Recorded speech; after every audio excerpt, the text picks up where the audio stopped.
Hello, this is Chloe here at Inner Whispers.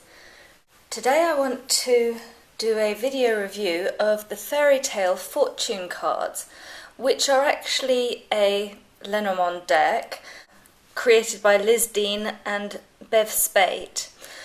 As you can see, the packaging it comes in is very nice, a solid box with a bit that comes out, and very pretty and colourful, as is the deck. It also comes with a companion book, which, as you can see, is a decent size, and it's all in colour. There's 6 spreads at the start, as well as a sort of basic bit about how to read the cards, and a little place where they show you all of the cards just in the course of 2 pages. So a basic, simple meaning of all the cards. There we go. So short meanings as a quick reference guide.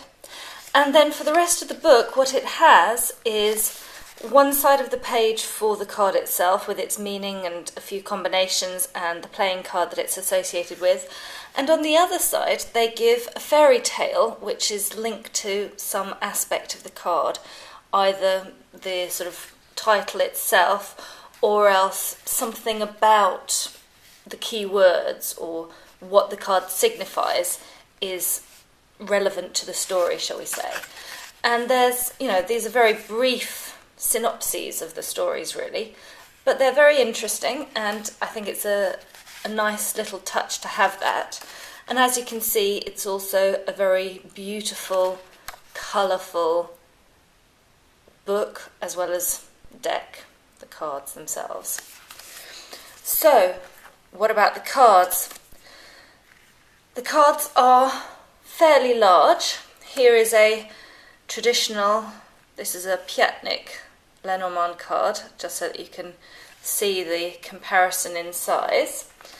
The card stock is fairly good. It's, quite easily shuffleable, and it has these funky sort of 70s backs.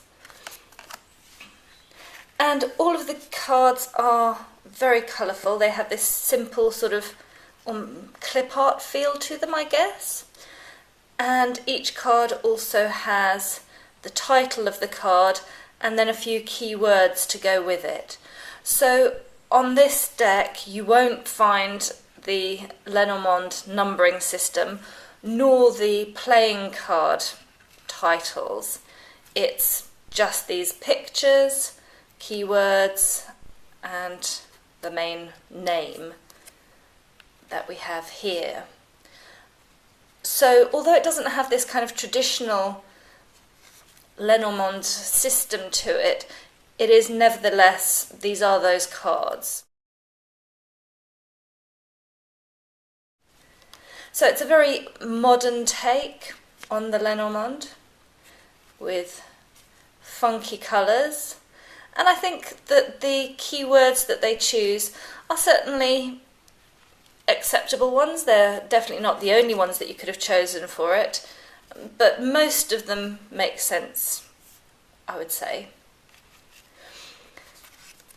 There's another interesting fact about this deck, which is that they have avoided putting people in at all. So instead of the rider, we have the horse. This is titled The Child, but it shows an egg. And the man is top hat, moustache, woman, shoes and a fan. There are a few cards which I don't like quite as much. For example, if you can see the kind of lines across this card, that's something that they've done on quite a few of the cards, you may have noticed in the previous ones, but I just don't really like the feel of it in some of these. And likewise, the star, snowflakes don't quite do it for me. I don't know. I suppose the Christmas feel to it is quite positive, but it doesn't really speak to me. And I find this one a little bit, it's funny, it's very close to the Twitter image, and they've titled this The Bird as opposed to Birds, which is unusual. Once again, I'm not 100% sure about the lines, but the images are very clear and overall very charming. I think they're very nicely done, and as one person commented, these are really funky. So this is a deck which won't be to the tastes of traditionalists, but which is still very readable, except of course if you want to do like a grand tableau, or they do actually give the outline of the master spread, but I can't imagine ever actually doing it with these cards because it would take up so much space. I hope that you've enjoyed seeing these card images and finding out about this deck and companion book. I hope you'll come back again soon, and in the meantime, please listen to your own inner whispers.